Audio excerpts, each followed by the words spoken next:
Welcome to this fifth and final webinar in this series on the essentials of the tensor calculus.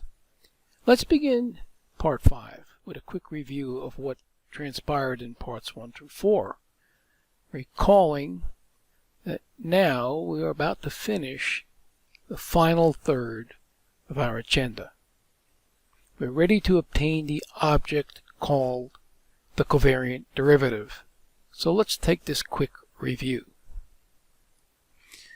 As we've seen earlier, if you followed along, mappings. X represents the present coordinate system, U represents a new coordinate system. We call that mapping phi. It has a Jacobian matrix, row index, column index.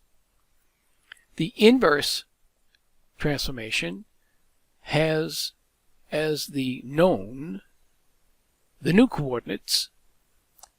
These functions produce the old or original or present coordinates. Its Jacobian matrix is denoted by J phi inverse, row index, column index, and these two matrices are inverse matrices, one to the other. The kth column of this Jacobian matrix is a tangent vector, and it's called the natural tangent vector because it's not normalized. The kth row of this Jacobian matrix is the natural gradient basis vector. Under changes of coordinates, here's what happens. You have a general tangent vector. This represents the Jacobian matrix J phi. You can think of this as a matrix product, but really it's a summation. If you put the Jacobian matrix first, this summation is uphill with respect to the Jacobian. That's against gravity, so contragravity, contravariant. If you have a general gradient vector and you change coordinates, you will have to use the covariant transformation law. It again uses a Jacobian matrix. The Jacobian matrix is this Jacobian matrix, J phi inverse. And if you write the Jacobian matrix to the right of the vector, this sum, which you can represent vector matrix wise as a row vector times a matrix, is downhill with respect to the Jacobian matrix with gravity, cogravity, covariant. The tensor is a multilinear object defined on the tensor product of two or more vector spaces, and when I think of this, I do it in 2 dimensions just to get a concept. The basis vectors in the tensor product space are just dyads. II, JJ, IJ, JJ. The metric tensor appears next. Its components are calculated as dot products of these basis vectors. These two arrays are matrix inverses of each other. And you would first come across this, you first do this calculation, and, if you were computing the norm of a vector. Lowering indices, raising indices. This is part of the black magic that surrounds tensors.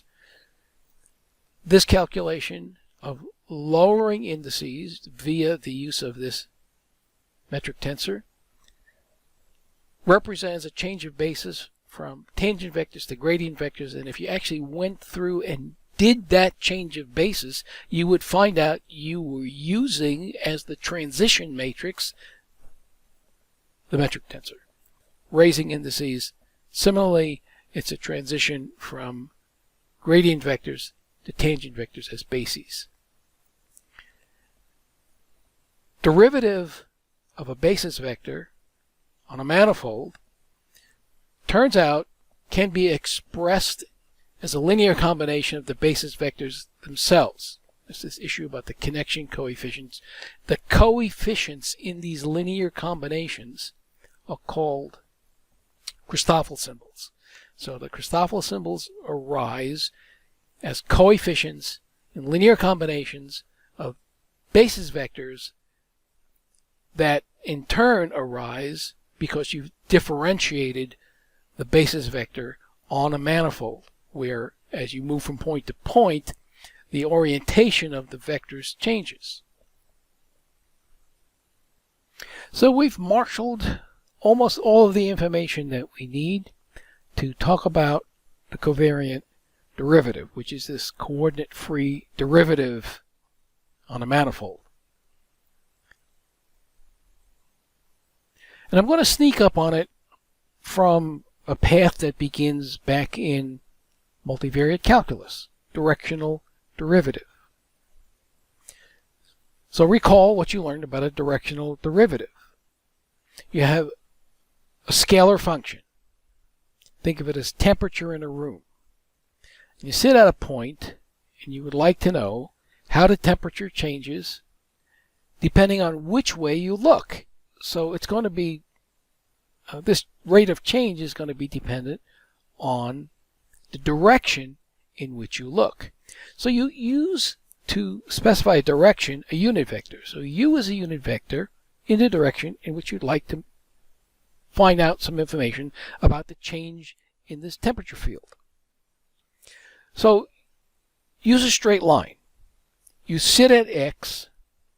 A straight line starting at x in the direction of u is x plus tu. So this now becomes a function of t. You differentiate that with respect to t, and you evaluate that at the point where you're sitting, so that's where t goes to 0. And what you end up with is, if this limit exists, then it will be equal to a vector dotted with u. And this vector turns out to be the gradient vector. And when I taught this stuff, I used exactly this to introduce the notion of a gradient vector. It magically appears in doing a directional derivative and gives some meaning to this vector, which would otherwise be a mystery, and then you examine its properties and so forth. Okay, so let's look at that in a little bit more detail. So we said temperature in a room, so we have x, y, z. A, B, C will be the coefficients of this unit vector u. So what are you differentiating? You're differentiating x plus at, comma, f of x plus at, y plus bt, z plus ct. Well, you use the chain rule. It's df dx dx dt. Well, the dx dt pulls out the a, and the df dx is this subscript f sub x, because as in the limit as t goes to 0, all of these arguments become x, y, z. Similarly, you have the derivative of f with respect to y, f sub y. dy dt pulls out the b, and the same thing here for z. And you can see fx, fy, fz are the components of this vector, which we end up calling the gradient vector. And if you dot that with the vector abc, you get this sum. So, salient point here. When you learned about the directional derivative of a scalar, you ended up defining a new object called the gradient vector. Okay, so we've looked at the directional derivative of a scalar field, which is something that you study in multivariate calculus. Now let's go beyond that. Let's think about a directional derivative of a Cartesian vector field. So we need a vector field, V. And I think in 2 dimensions it sets the scene. We need a unit vector, U. Do the same thing that we did, or attempt to do the same thing we did for the scalar field. Let's evaluate the vector field along a line starting at x. So x plus tu becomes the argument. Well, the components of this vector field are functions f and g. And f is a function of two variables, x and y. And you can see I spelled that out here. So you have f and g evaluated x plus at, y plus bt. And then we want to take the derivative with respect to t and let t go to 0. And so apply the chain rule. What's going to happen? Df dx, really, there's your f sub x. You'll pull, when you differentiate this with respect to t, you pull out the a, plus df dy. So here's your f sub y. And you differentiate this with respect to t, you pull out the b. Same thing down here for g. So you get gxa plus gyb. Well, one thing that you can do, and this is what you probably see in a vector calculus course, just a plain vector calculus course. Write the differential operator that's acting on f as a partial x plus b partial y. Now remember, this symbol I've introduced earlier when we talked about Christoffel symbols. This really is partial over partial x. It's just a little bit less messy to write. So think of this as an operator acting on f. It will give you this expression. And if you operate with this operator on g, you'll get this expression. Now, this operator can be represented in Cartesian coordinates as the vector ai plus bj dotted with the del operator, I partial x plus j partial y. If you do the dot products, you'll get a partial with respect to x. Then you have I dot j, which will be 0, and j dot I, which will be 0, and you'll have b partial y. In this operator, you will find written as u dot del applied to v. So it's like a directional derivative applied to v. This is kind of a new kind of operator because it hits the components of v here and here. Now, in a vector calculus course, you will have seen this operator in several vector identities that I'm sure any good vector calculus course will explore. If you take the gradient of this scalar, right? U dot v is a scalar. If you take the gradient of this scalar, you can express it as this sum. But what's in that sum? Look, it's u dot del applied to v. Here's that u dot del operator. It's applied to v. V dot del, it's applied to u. Then you have cross product of a curl and a cross product of a curl. So if you've ever seen this identity in a vector calculus course, you have seen that operator in that form. And it also appears in the curl, the cross product. V dot del here, u dot del here, right? This x on u, this x on v, with these other terms.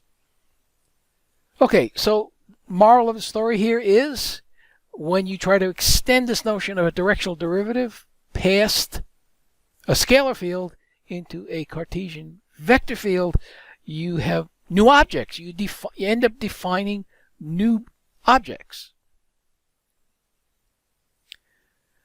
So here I'm thinking in terms of this directional derivative as a product of this matrix with the unit vector u. So when we did it for a scalar, we ended up with a gradient vector dotted with u. When we do a directional derivative of the vector field, we end up with a matrix times the vector u. So we've gone up in dimension from 1 to 2 of the new object that we have to create. And what I'm hinting at is this object that we have created to represent this directional derivative is a rank 2 tensor. Yes, and this rank 2 tensor that we're hinting at is the forerunner of the covariant derivative. So let's now think about this covariant derivative. Let's take the directional derivative of a contravariant vector that's referred to position-dependent tangent basis vectors E sub k. Remember, up here we were working in Cartesian coordinates. And so when we differentiated, basis vectors didn't get differentiated. Now we want to consider what happens when you are on a manifold and the basis vectors change from point to point. So here is the vector field. It's a contravariant vector. Basis vectors are tangents. I want to evaluate along some line, x plus tu. Then take a derivative and evaluate at t equals 0. Okay, so what does this vector field evaluated at x plus tu look like?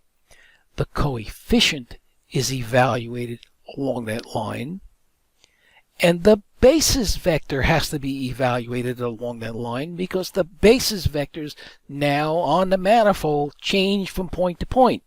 So when you differentiate, you need the product rule. So first you differentiate the coefficient, dvk dxj, dxj dt, and that's multiplied by the basis vector, and when you let t go to 0, this becomes e at the point of interest, where t is equal to 0. These partial derivatives are evaluated at x. dx dt, right? We are differentiating this, and that's going to pull out the uj coefficient. But now you have a plus because it's the product rule. The v is not differentiated, but e, the basis vector, is differentiated. de dx dx dt.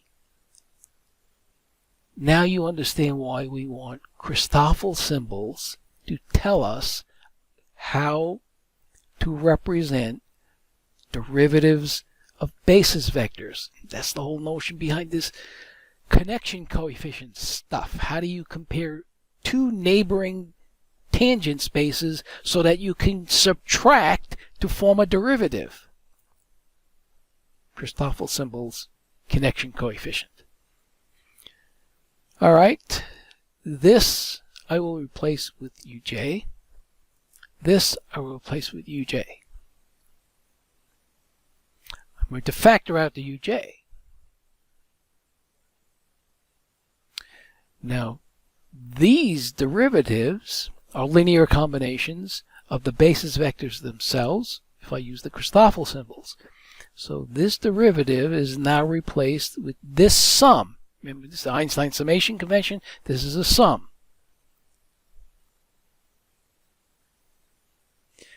Now, this summation variable is m. I would like that summation variable to be k.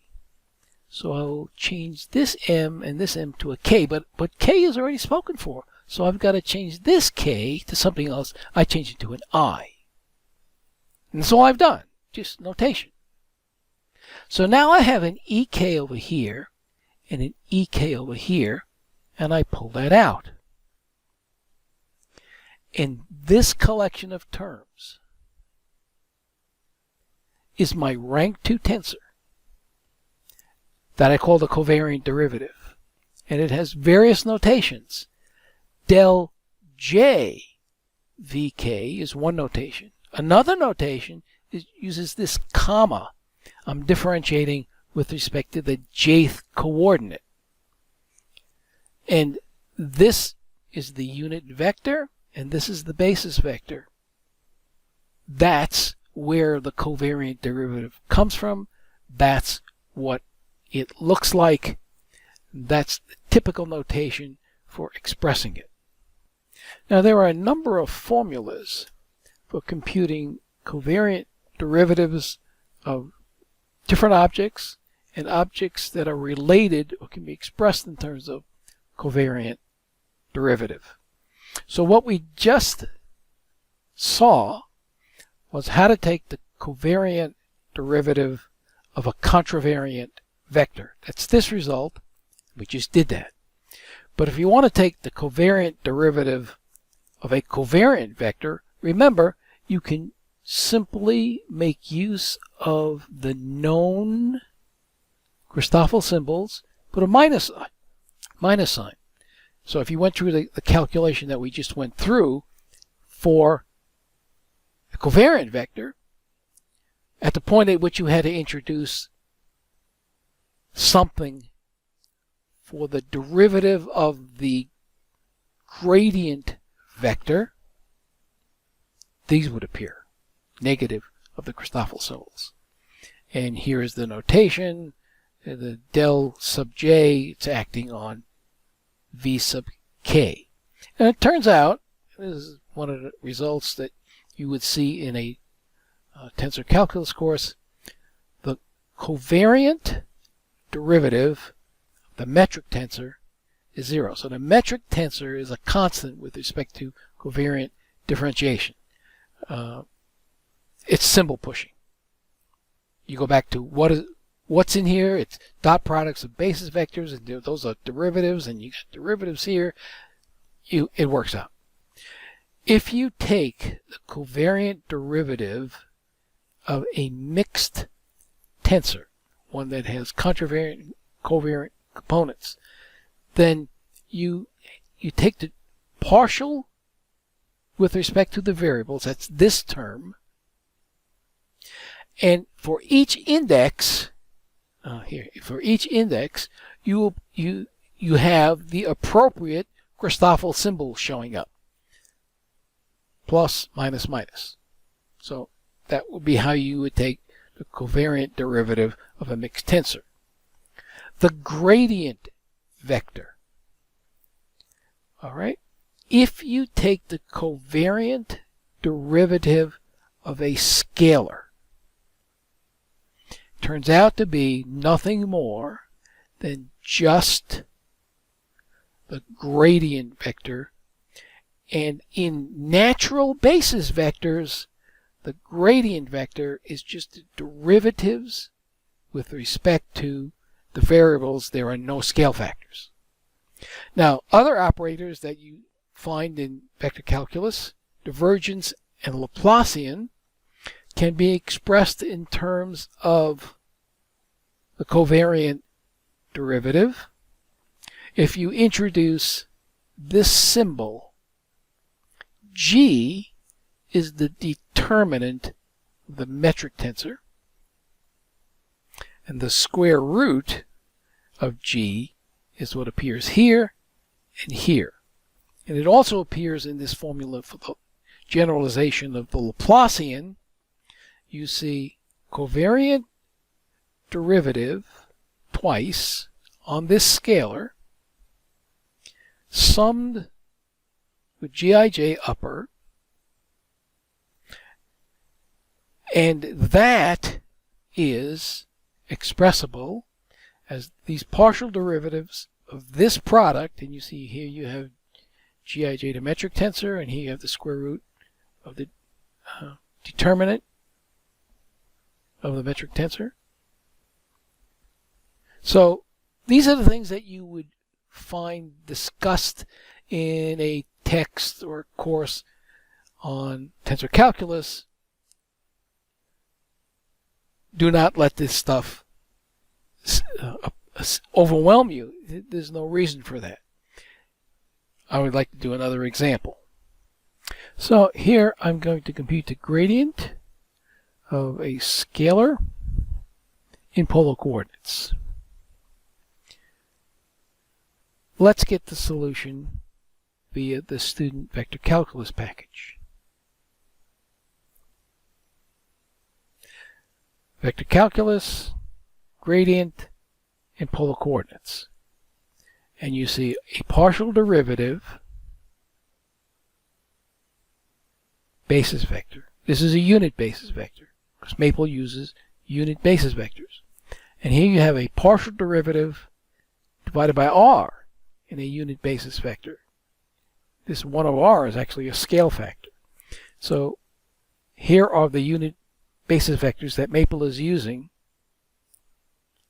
Cos theta sine theta minus sine theta cos theta.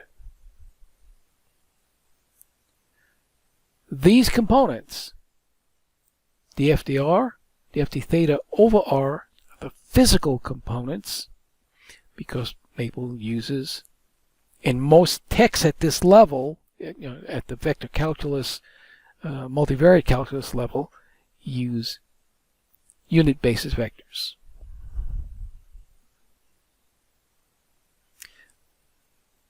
Let's do this now with the covariant derivative, which is formula 5 in that table 1. You need basis vectors. E r cos theta sine theta. That's unit, so it agrees with this one up here. E theta. 1 over r, this vector. So it's E bar theta over r. These are now the natural basis vectors. So you take this expression, shift the scale factor in with the basis vector, and you now have the result that the formula in table 5 says, just take partial derivatives and there are no scale factors. And just a quick aside, let's grab the covariant basis vectors. They are the rows of J phi. And so I'm going to get that Jacobian matrix by using the Jacobian command, and I pulled it out of the student vector calculus package. These are the expressions that you have to take the derivatives of. But now these expressions are in terms of x and y, but you want to put them back in terms of r and theta. So I use the notation j phi of u.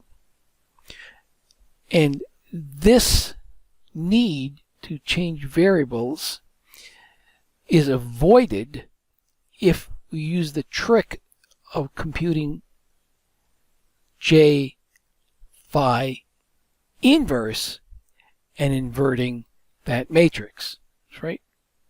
That's this alternative I'm indicating. So if you were to take the Jacobian of the equations that define the transformation phi inverse and then invert that matrix, you will get the result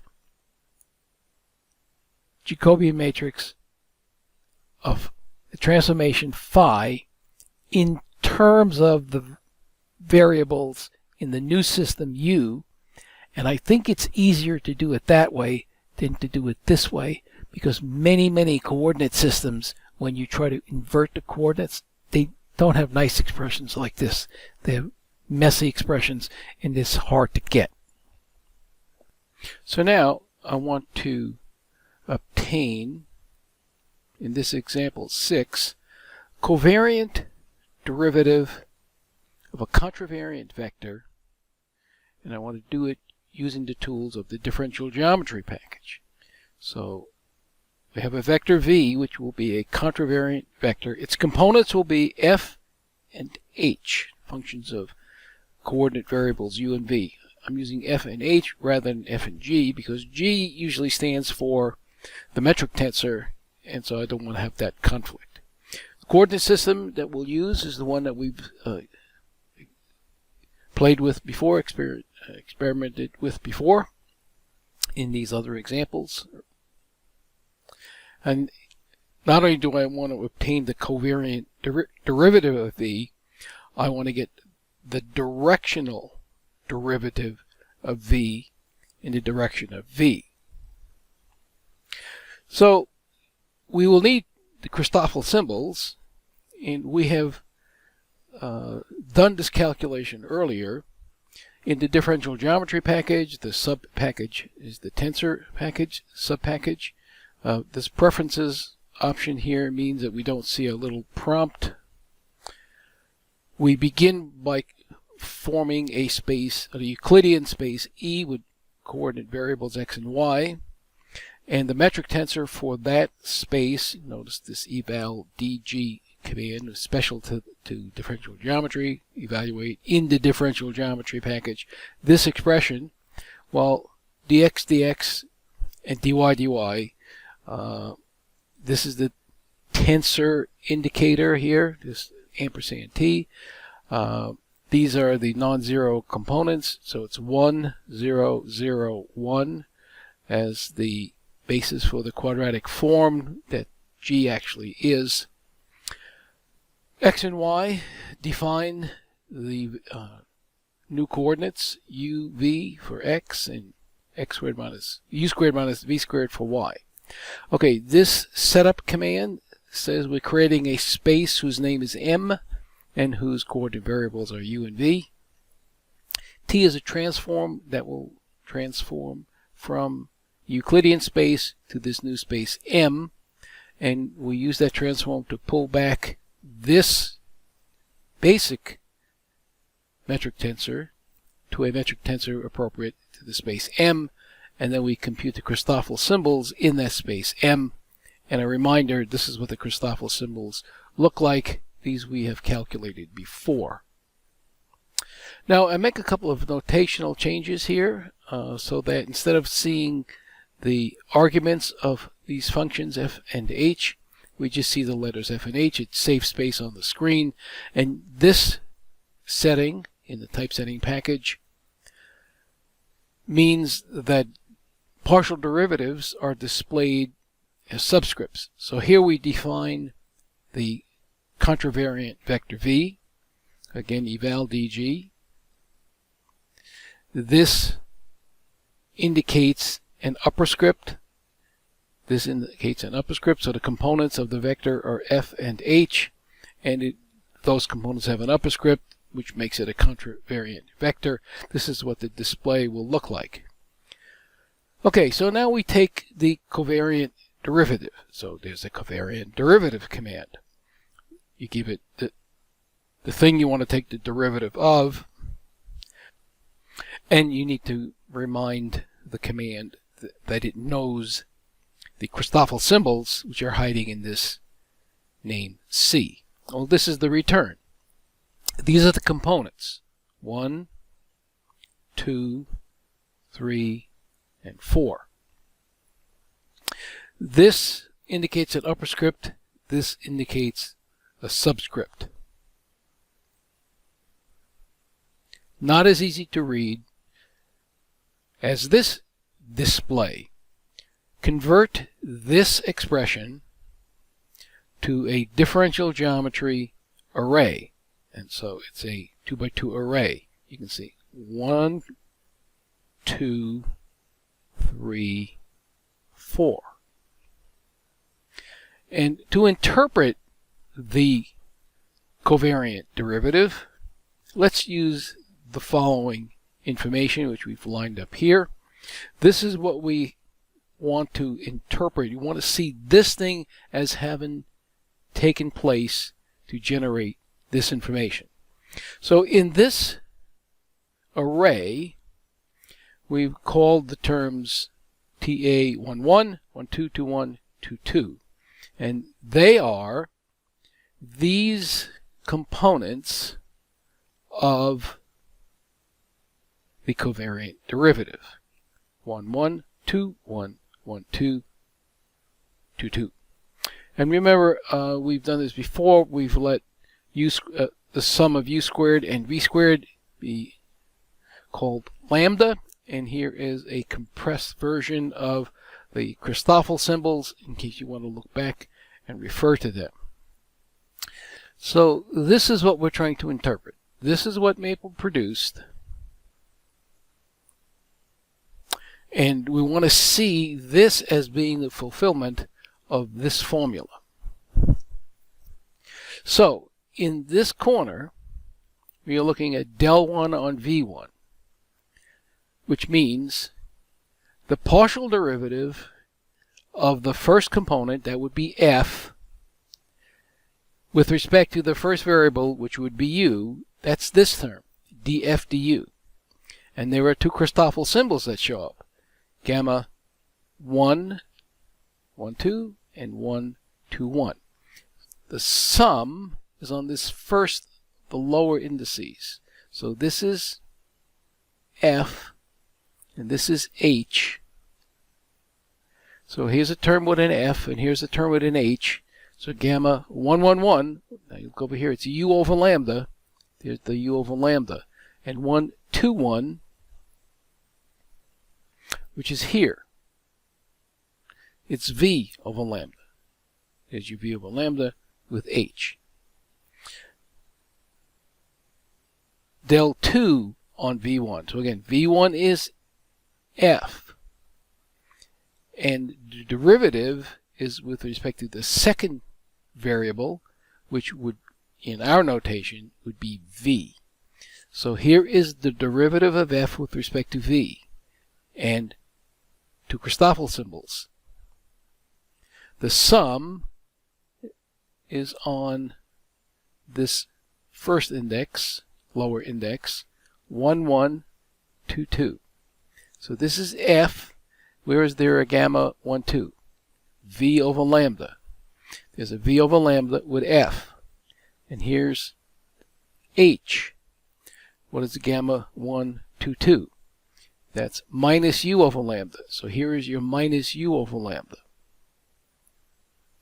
Now, we've done these two terms. Do you see that here and here? Here is the derivative of f with respect to u.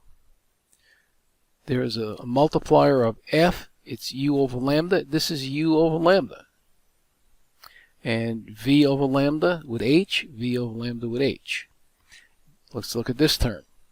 There's the derivative f with respect to v. That's this term. F is multiplied by v over lambda. There's your v over lambda.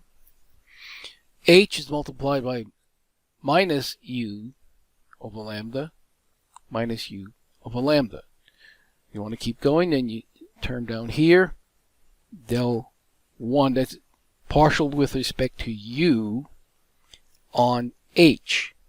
Partial with respect to u on h. That's this term, which is right here. Two gammas, two Christoffel symbols. The sum is on the first index. So this upper 2 matches the upper 2 on Christoffel symbols. 1, 1, 2, 2. This is gamma 2, 1, 1. So here is the multiplier. Minus v times f. That's this term. Minus v times f. Look over here. Do you have a minus v over lambda times f? Yes, we do. Look at the second term. Gamma 2, 2, 1. Gamma 2, 2, 1. That's this one. U over lambda. So is there a u over lambda times h? Yes, there is. U over lambda times h. Is there a u over lambda times h? That's this term. And finally, you have del 2 on v2. So this is h. And the derivative is with respect to the second variable, which is v. So is there a dh dv in this term? Yes, dh dv. The two gammas, two Christoffel symbols. So 2, 1, 2. That's this term. U over lambda. Is there a u over lambda times f? U over lambda times f. Is there a u over lambda times f? That's this term. 2, 2, 2. Is there a v over lambda times h? Is there a v over lambda times h? That's this term. V over lambda times h. So this display that Maple generated matches the terms that this notation indicates you should find. And this is what the result looks like. Now, a directional covariant derivative, for which there is a command in this differential geometry package, is the directional derivative in a given direction. I'm going to take the given direction that we pick to be the original vector because it's already been defined. It's easy to access. And you'll notice this is a sum on J. So you can think of this as a matrix product. You can think of this as a contraction on indices, which means multiply, add, multiply, add, multiply, add of the relevant terms. Now there is this directional covariant derivative command. This is what you take the derivative of. This is the direction in which you want to take that derivative, and you need the Christoffel symbols. And so this is what the Maple produces. There are two terms because the result is a vector. When you sum out on J, there's only one index left, so it's a vector. And these things tell you the vector has a superscript, which makes it the components of a contravariant vector. To display this vector in a nicer form, I've converted it to an array, a DG array. Then I've converted the array to a vector, and then I've expanded each component so that it would look like this. Just easier to recognize this form of the result. Okay, so that's what you get if you ask this Maple to apply this directional covariant derivative command. Is there any way to corroborate that or get it by other means? Well, we said you can get it by contracting indices, or multiply some, multiply some. It's like a matrix multiplication on a vector if you would use that formalism. So this is the direction vector, and this is the covariant derivative, and here is the summation on the appropriate indices.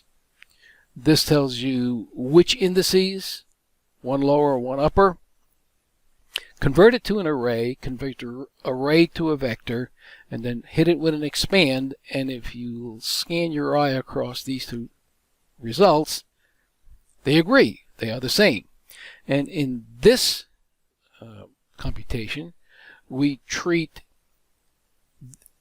the directional covariant derivative as a product of a matrix with a vector. So I've converted the display, the tableau used to represent the covariant derivative, I've converted it to a matrix.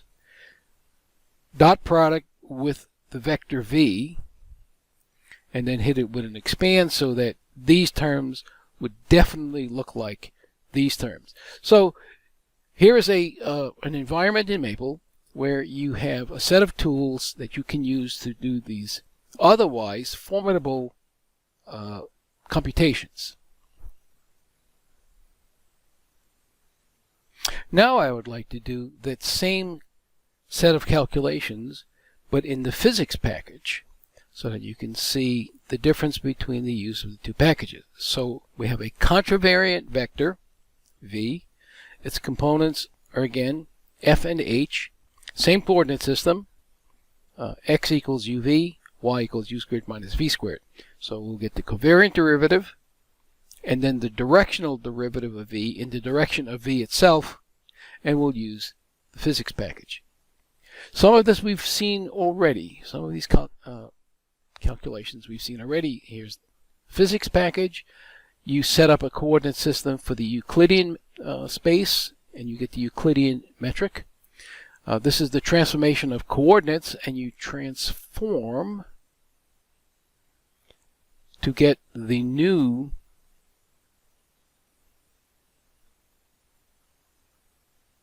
metric tensor. And here we define the covariant vector, contravariant vector v. Here are its components. And here is a notational shortcut. Again, arguments are not displayed, so you have less screen clutter. This is the way the covariant derivative of this contravariant vector v is obtained in Maple in the physics package, and this is how it's displayed. And again, it's 1, 2, 3, 4 components. These are the 4 components, as we saw in the example 6. To obtain the directional derivative in the direction of v, we are obtaining this product. It's a product of components of v summed, and the summation is on the repeated index, the Einstein summation convention. So you can think of it, if you want to use that formalism, as a matrix times a vector. The tensor components command has the effect of writing out or producing the components of the resulting tensor. And what tensor are we looking at? This is the covariant derivative. That's the stuff in the parentheses here. It's being multiplied by this vector v, and this is enough to have Maple compute in the physics package this contraction on indices, and here is the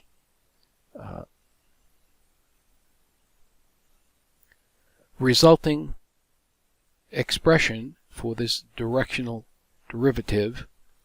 And if we skip back to here and compare this expression to this expression, we would note that they are the same. So we get the same results in the physics package. Pays your money and you take your pick as to which is the appropriate vehicle to use for doing this work. The physics package seems to have a nicer notation. It's slanted towards workers in general relativity, but it can be made to work for more general uses. So you overcome that slant and you get a little bit better notation, or you work in the differential geometry package where you have a great deal of power, but you have this notational issue to deal with. Once you get past that notational issue, then you can do the calculations that you want. So this concludes part 5, a look at the object called the covariant derivative. also concludes this series of webinars whose purpose was to look at the essential elements in the tensor calculus. Material for the complete series will be made available to anyone who contacts me by email. Email address is rlopez@maplesoft.com, rlopez@maplesoft.com. If you already have the material for earlier parts, you can discard that when you ask for and get the complete set of files, which I'm now prepared to send out.